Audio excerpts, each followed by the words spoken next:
नमस्कार बाळांनो, हा विषय खूप महत्त्वाचा आहे. कारण जसे कॉलेज सुरू झालेत, काही जणांचे 10 दिवस 15 दिवस झाले तर मेसेज पडायला लागलेत, सर कॉलेजला तर आलोय पण आता इच्छा होईना झाल्या, असं वाटतंय सोडून परत आपापल्या गावी जावं. काही जणांना वाटतं की आम्ही जे कॉलेज मिळाले ते समाधानी नाही आहे. काही जणांना मग जेवणाचे प्रॉब्लेम आहेत. मग हे सगळं झाल्यानंतर विद्यार्थी काय म्हणते, सर नको आहे आता, कॉलेजची इच्छाच होईना झाल्या. आता त्याची मेन कारण काय जरासं पाहूया आणि हे का होतंय आणि याच्यावर सोल्युशन काय आहेत आपल्याकडे.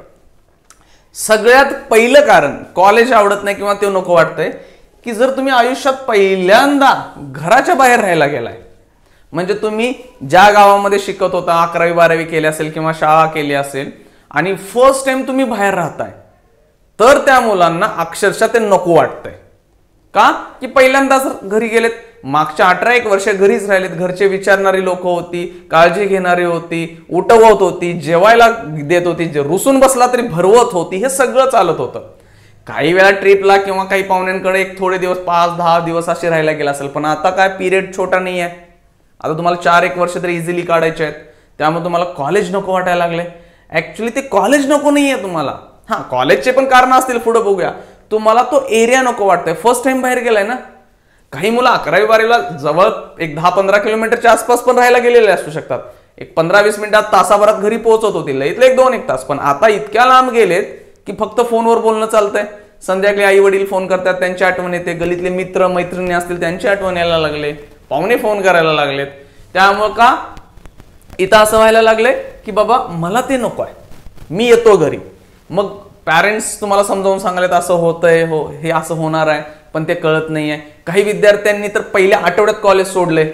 आता माझ्याकडे इतके मेसेज आलेत की सर मला ते कॉलेज बदलून मिळेल का, मला जवळचं कॉलेज मिळेल का, मी आहे ते कॉलेज सोडतो सर, गॅप घेतो आणि पुढच्या वर्षी पुन्हा अप्लाय करून मार्क्स करून मी माझ्या गलीतल्याच कॉलेजला, म्हणजे माझ्या गावातल्याच कॉलेजला ऍडमिशन घेतो. बाळांनो, ह्या सगळ्या पळवाट आहेत. फर्स्ट टाइम तुम्ही बाहेर आलाय ना तर खूप तुम्हाला त्रास होणारच आहे, त्यात काय वादच नाही आहे. कारण आठवणी येणार आहेत ना, जवळची लोक असतात, त्यांना तुम्ही कधी सोडून गेलेलं नसताय. उठल्यापासून संध्याकाळी झोपेपर्यंत बऱ्याच वेळा तुम्ही त्यांना पाहत असताय. आता सडनली ती लोक तुमच्या डोळ्यासमोरून गेलेत, ती लोक आपल्या घरी आहेत, मग ती एकत्र आहेत, तुम्हाला अधूनमधून फोन येत आहेत, मग त्यांची आठवण येते. कॉलेजमध्ये तर अक्षरशः टन्नू आणला असेल, नवीन कॉलेज आहेत, तुम्हाला सगळा नवीन एरिया आहे, मित्रमैत्रीण सगळे नवीन आहेत, रूममेट नवीन आहेत, कुणी सहसा बोलणं होत नाही. ह्या सगळ्या गोष्टींमुळे तुम्हाला अडचण येते. हे पहिलं आपण कारण बघूया ही का व्हायला लागले असं, आणि देन आपण ह्याच्या सोल्युशन पण काढूया. मॅक्सिमम मुलांना हा प्रॉब्लेम आहे की जी मुलं बाहेर राहायला गेले, अपडाऊन करतात, तर त्यांच्यासाठी थोडेसे वेगळ्या गोष्टी काय आहेत की अपडाऊन करणाऱ्यांना काय मिळालेलं कॉलेज समाधान नाहीये, घरातून निघतायत, मग कॉलेजच्या बस आहेत, काही रेग्युलर गव्हर्नमेंटच्या बस वापरून जात आहे, एक अर्धा तास 1 तास त्यांना मिळतोय, ट्रेननं मुलं जात आहेत, रिटर्न यायला तेवढाच वेळ लागतोय.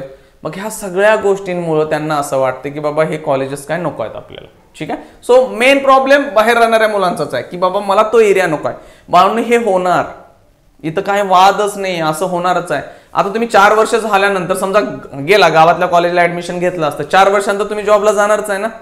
जॉब तर तुम्हाला गलीत कोण देणार नाही, घरात कोण देणार नाही. बाळांनो, बाहेर एक्सप्लोर करा, जग खूप मोठं आहे. बाहेर गेला नाही ना तर होणारच काय नाही आहे. मग तेच आयुष्य रडत कडत काढायला पाहिजे. हे काही दिवसांचं आहे, जोपर्यंत तुमच्या ओळखी होत नाहीत, कॉलेजमध्ये थोडंसं कॅम्पस तुम्हाला ओळखीचं होत नाही, नवीन मित्रमैत्रिणी बनत नाही, तोपर्यंत होणार आहे. लईतले 15 दिवस, 1 महिना, 1.5 महिना, 2 महिने, त्याच्यानंतर तुम्ही घरी जायला नको म्हणणार आहे. कारण इतका खूप मजा येईल. हॉस्टेलला असाल, रूम मध्ये राहत असाल, सेपरेट फ्लॅट घेऊन राहिलेले असाल, त्यांच्यासाठी हे आहे. त्यामुळे त्यांनी विचार करा की हे होणार आहे, थोडा वेळ आहे. ह्यात भर म्हणजे दुसरं कारण मेसचं जेवण. आई शपथ, टन्नू आणला असेल, आगाया असलं खतरनाक जेवण असतंय की काय विचारूच नका. मी दिल्लीत हैदराबादला वगैरे राहिला असेल ना, भांडणं आमची लागायची, आज कुठली भाजी खाल्ल्या हे कळायचं नाही. आमटी म्हणजे लाल पाणी, त्याच्यावर भाजी तरंगायची. भाजी म्हणजे पालेभाज्या नाही, काय घातलंय ते बटाटो तरंगायचा, बटाटो असा पोहायला लागायचा पाण्यात त्या, आणि ते आम्हाला खावं लागायचं. आज बाळांनो थोडं चांगलं झालंय, एक 10-1 वर्ष झाली आम्ही पास आउट होऊन, आता बऱ्यापैकी गोष्टी बदललेत. हैदराबाद सारख्या ठिकाणी आम्ही नुसता असा भात आणि त्याच्यावर लाल पाणी ओतायचं, त्याला आमटी रस्सम म्हणणार, खा की खा. अरे आयुष्यात त्या आपण गोष्टी खाल्ल्याच नाही आहेत. आज तुम्ही महाराष्ट्रात राहताय, बऱ्यापैकी आपल्यासारखं जेवण मिळतंय, असं नाही की खूप वेगळं जेवण आहे. हा, आईच्या हातचं जेवण ना, आयुष्यात कुठेही जावा, जगात कुठेही फिरा, तुम्हाला ते जेवण मिळणारच नाहीये. आणि ती टेस्ट तर मिळणारच नाही. त्यामुळे आईच्या हातचं जेवण आहे ना बाळांनो, ते एक त्याची क्वालिटी असेल त्याची टेस्ट असेल, त्याचं प्रेम असेल, ते खूप वरच्या लेवल आहे, त्याच्या जवळपास पण कोण पोहोचणार नाहीये. त्यामुळे ते जेवण मिळणार नाही. मेसचं जेवण आहे ते खावंच लागेल, कारण काय आहे, शेवटी तो त्यांचा बिझनेस आहे. तुम्हाला इतकं चांगलं देणार नाही आहे की जिथं ते तुमच्या पैशांचा आणि त्याचा विचार असेल. आपण ते ज्यांना मेसचे पैसे दिलेले आहेत, जे मंथली चार्जेस आहेत, त्यामधनं प्रॉफिट त्यांना पाहिजेच आहे ना. मार्केटमध्ये आता समजा पालेभाज्या महाग असतील तर त्या आणून तुम्हाला नाही घातल्या जातात, ते प्रॉफिट आणि लॉस बघणारच आहेत. बॅलन्स झालाच पाहिजे. त्यामुळे मेसचं जेवण सगळ्यात मोठा टन्नो आणलाय मुलांना. असं वाटतं की बाबा नेमकं खायला मी काय लागलोय. बाळांनो ना, ते जेवण तुमच्यासाठी नवीन बदलणार आहे की नाही, थोडी सवय लागा. आता म्हणा सवय काय लागू बाबा, रोज भाजी खायला लागलोय, टेस्ट एकच आहे. भाज्या बदलल्यात, बटाटो आणलाय, कुठली वेगळीच भाजी आणली, जे मार्केटला स्वस्त आहे तेच आणून आम्हाला घालायला लागल्यात. हे सगळं मान्य आहे. आणि म्हणणार त्यात आणि तुम्ही काय म्हणाल की बाबा सगळ्या भाज्यांची टेस्ट एकसारखीच काय. बाळांनो मसाला एकसारखा असल्यासारखा असतोय. हे मेसला होतंय. आम्ही आयुष्यातले 5-6 वर्षांपेक्षा जास्ती, जवळपास 6 वर्ष बाहेर काढलेत, 6 ते 7 वर्ष झाली ते मेसचं खात होतो ह्यातपर्यंत. ह्याला एक पळवाट म्हणजे काय, तुम्ही स्वतः काहीतरी बनवायला शिका. स्वतः काहीतरी बनवायला शिका, नाश्ता बनवायला शिका. ज्यांना अंडी वगैरे खायची सवय आहे ते बनवा. स्वतः काहीतरी बनवायला शिका. आणि स्वतः बनवल्यानंतर ना बाळांनो, ते मग करपलेला असू दे, कच्चा असू दे, लय टेस्ट लागते का, आपण बनवलंय त्यामुळे खाऊ शकता. हळूहळू बनवायला शिका. छोटासा शेगडी मिळेल 400-500 रुपयाला, त्यामुळे थोडंसं एखाद्या दिवशी मेसचं चांगलं नाही आहे, तुम्ही मेसचा डबा तुमच्या रूमवर येत असेल तर रूमवर घ्या, बनवून खा. नसेल तर थोडाफार नाश्ता करायला शिका, स्वतः बनवा ना. त्यामध्ये जेवण तुमच्या घरच्यासारखं फक्त घरातच मिळणार, दुसरीकडे कुठेही मिळणार नाही आहे. रोज हॉटेलला तर खाऊ शकत नाही. हॉटेलचे 2 प्रॉब्लेम आहेत. भले तुमच्याकडे कितीही पैसे असू देत, हॉटेलचं जेवण सगळे मसाल्यांचे जेवण असतील, लईतले 4-5 दिवस खाशीला, तिथनं पुढे प्रॉब्लेम यायला चालू होतील. मग तुम्हाला इंडायजेशन असेल, उलट्या वगैरे सुरू होतील. त्यामुळे हॉटेलचं जेवण रोज कंटिन्यू खाऊ शकत नाही. हॉटेलमधली मेस लावा, परत तिथंच येणार मग. कारण मेस म्हटलं की तो प्रश्न आहे, कारण कॉस्ट आणि हा गोष्टींचा विचार करतोय. मसाल्यांचे जेवण रोज नाही खाऊ शकत आहे आपण, नाही पचणार आहे आपणाला. त्यामुळे मेस आहे तो प्रॉब्लेम आहे, त्याची सवय होईल. त्यातल्या तर ठीकठाक मेस चेक करा, 2 मेस लावा, सकाळची वेगळी दुपारची वेगळी, टेस्ट बदलतील. असं कंपल्सरी नाही. जर मेसचे प्रॉब्लेम आहेत हे माहित आहे, काही ठिकाणी गव्हर्नमेंट हॉस्टेल आहेत त्यांनी मेस त्यांचीच कंपल्सरी केले. हे सगळ्या गोष्टी आहेत. ह्यातनं थोडे दिवस जाऊ देत, तुम्हाला त्यातनं नवीन गोष्टी शोधता येतील. थोडंफार स्वतः बनवायला शिका, ऑटोमॅटिक गोष्टी. ह्याला पर्याय बाळू, थोडंसं स्वतः बनवायला येत असेल तर ठीक, नाही बाहेर नाश्ता पण काय रोज किती वेळा करणार आहे. बाहेर नाश्ता ठीक आहे, जेवण करू नाही शकत ना रोज हॉटेलला. त्यामुळे हा एक मेजर प्रॉब्लेम आहे. घरच्यांची आठवण या गोष्टीनं पहिला येत्या की तुम्हाला एखादी भाजी नको असेल तर घरात आई तुम्हाला नवीन बनवून देत होती, तुम्हाला जे आवडते ते बनवलं जायचं. किंवा तुम्ही एखादी भाजी खात नसाल तर आई दुसरी भाजी तुमच्यासाठी बनवते. हे मेसला असं काही नसतंच कन्सेप्ट. एखादी भाजी केली, जास्त मुलं असतील तर 2 भाज्या होत असतील, दोन्ही पण आवडत नसतील, किंवा एक भाजी केल्या तर मग आणि मेलोच आपण. का, जे आवडत नाही तेच डब्यात किंवा तेच ताटामध्ये आहे. बाळांनो एक सिंपल ही गोष्ट मी माझ्या आयुष्यात लावली की का, मी बऱ्याच गोष्टी मला आवडत नव्हत्या, फक्त टेस्ट आपल्या जिभेला लागते, पोटाला कळत नाही काय खायलोय. हा रूल मी माझ्या आयुष्यात लावला. पकडायचं जे काय आहे ते भाजी खायची, चावायचं, जाऊ द्यात. कारण पर्याय नाही ना. काही दिवसात तुमचं वेट लूज व्हायला चालू होईल, कारण तुम्ही आवडत नाही म्हणून खाणार नाहीये. मग तब्येत तिकडे प्रॉब्लेम यायला लागेल, घरच्या आणि काळजीत पडणार.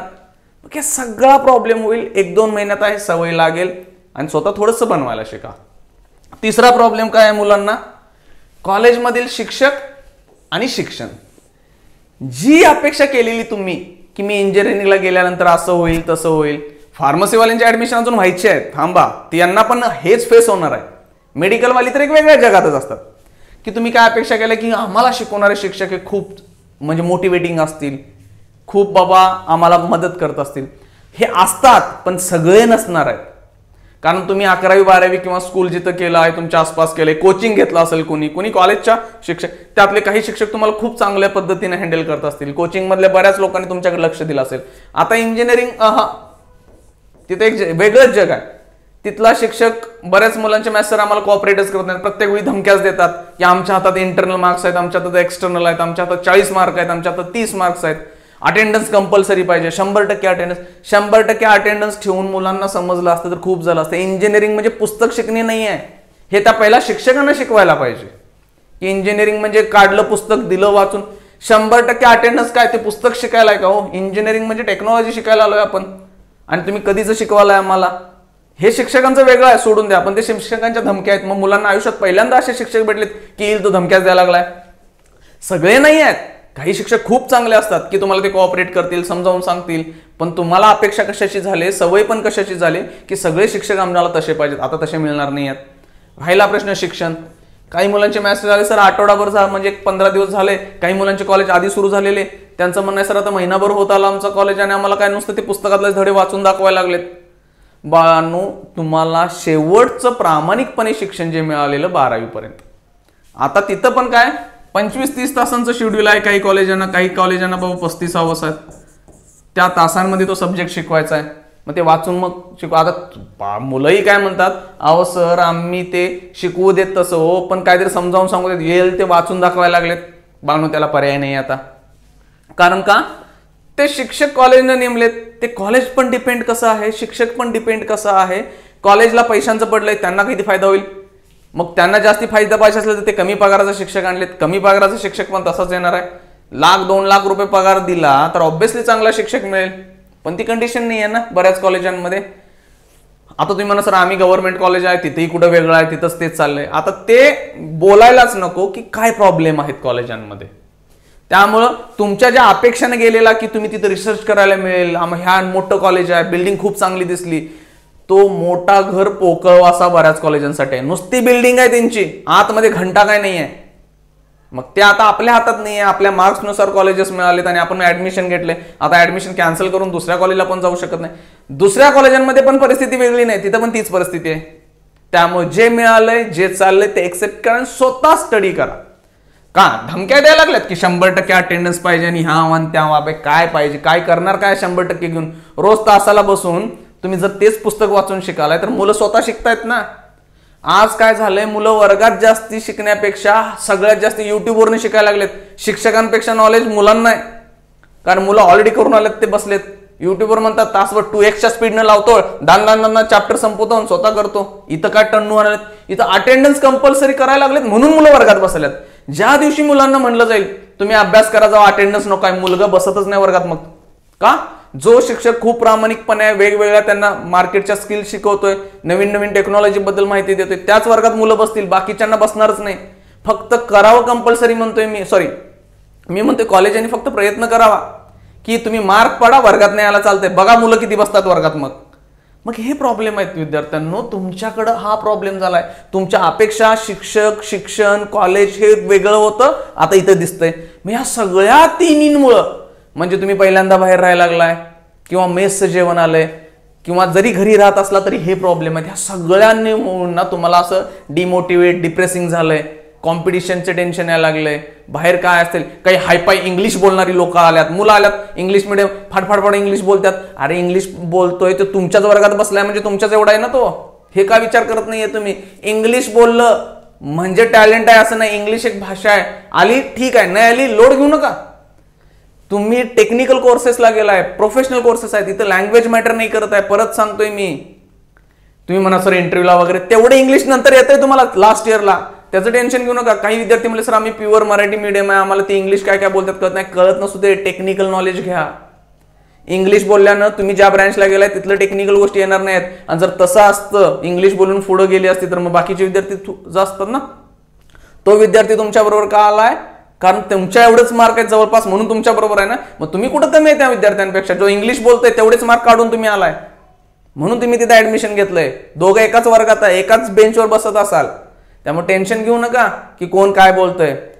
काही मापाडे असतात शिक्षक की तुम्हाला नेहमी असं म्हणतील की बाळांनो आमच्या हातात मार्क आहे, हे आहे, धमक्या देणार असतील.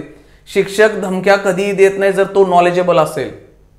धमक्या देणारे शिक्षक आहेत म्हणजे ते कुठेतरी कमी पडायला लागलेत, हे पहिलाच विचार करा. मनातल्या मनात निवांत वर्गात जायचं, बसायचं, टेन्शन आलं निवांत तीन रूमवर झोपून टाकायचं. हा, सकाळ संध्याकाळ झोपू नका, रात्री झोप लागत नाही. ओके, हे टेम्पररी लक्षात द्या. परत आपण व्हिडिओ बनवूच ना की काय काय प्रॉब्लेम यायला लागलेत. ह्याच्यावर सोल्युशन काय, घरच्यांशी वाटतंय निवांत व्हिडिओ कॉलची फॅसिलिटी आहे. आमच्या काळात तर ते पण नव्हतं. व्हिडिओ कॉलची फॅसिलिटी आहे, निवांत बोला, काय काय चाललंय चला. तरी पण नवीन मित्र मैत्रीण बनवा. होत नाहीये कोण, समजा आता नवीन आलाय, नाही होत आहे, उठा, ज्या सिटीत गेलाय फिरून या सिटी स्वतःहून. बस, एसटी, गाडी काय जे आहे तुमच्याकडे घ्या, सिटीतल्या नवीन नवीन गोष्टी बघा ना. टेन्शन घेऊ नका, फर्स्ट इयर आहे, फर्स्ट इयरला काय करायचं व्हिडिओ बनवलाय, फर्स्ट इयर पासून मी कोडिंग करतो, मी मशीन खोलतो, असं काही नसतंय ते इंजिनिअरिंग. 4 वर्षाचा पिरियड आहे हा.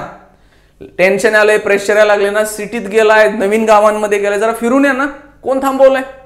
जरास बाहेर फिरा, गोष्टी समजायला चालू करतील हळूहळू. आम्ही तर दोघंच, मी आणि ते आता प्रतीक सर व्हिडिओ बनवतो, आम्ही दोघंच मुंबई फिरायचो. विजय यायला होतं त्यावेळी मुंबई दोघंच, माहित तर काय नव्हतं मुंबईतलं. फिरा, जी लोकल मिळते बसायचं, कुठं उतरायचं तिथं उतरायचं, तिथं 1000 जणांना चौकशी करायची, मुंबई फिरून काढली. मग हे करा ना. का तुम्ही सोडायचा विचार करायलाय, अभ्यासच करा ना, रूमवरून झोपालाय, रडायला लागलाय, हे काय अर्थ नाहीये रे. आता 18 तर पूर्ण झालेत, त्यामुळे मजा करा. टेन्शन येतंय, निवांत झोपायचं. मोबाईल आहेत, पिक्चर बघा. म्हणणार 15 दिवस झालं पिक्चरच बघायला लागलोय. बाहेर पडा, गोष्टी एक्सप्लोर करा. कॉलेज बघा, कॉलेजमध्ये काय काय चाललंय, कुठं कुठं काय काय आहे. तुम्ही जर निगेटिव्ह बघायला लागला तर सगळ्या गोष्टी निगेटिव्ह दिसणार आहेत तुम्हाला. शिक्षक चांगले नाहीत, प्लेसमेंट चांगली नाही, एरिया चांगला नाही, कॉलेज चांगलं नाही, हे सगळं चांगलं नाही असं वाटेल तुम्हाला. पॉझिटिव्ह गोष्टी करा, फिरा, मग बकवास गोष्टीमध्ये पण तुम्हाला चांगल्या गोष्टी दिसतील. त्यामुळे कॉलेज सोडण्याचा विचार करू नका, दुसरीकडे ऍडमिशन मिळणार नाही. का आता प्रोसेस संपले, परत गॅप घेऊन आणि मी मार्क पाडून अजून दुसऱ्या कॉलेज जातो, हा पण विचार करू नका. आता झालेला आहे प्रोसेस. हे फक्त का व्हायला लागले, तुमची इच्छा होईना, मन लागना म्हणून ह्या निगेटिव्ह गोष्टी आल्यात. त्यामुळे हे टेम्पररी आहे, महिना 2 महिन्याने गोष्टी ऑटोमॅटिक बदलतील, तुम्ही स्वतः चेक करा. चालेल? ओके, चला, थँक्यू.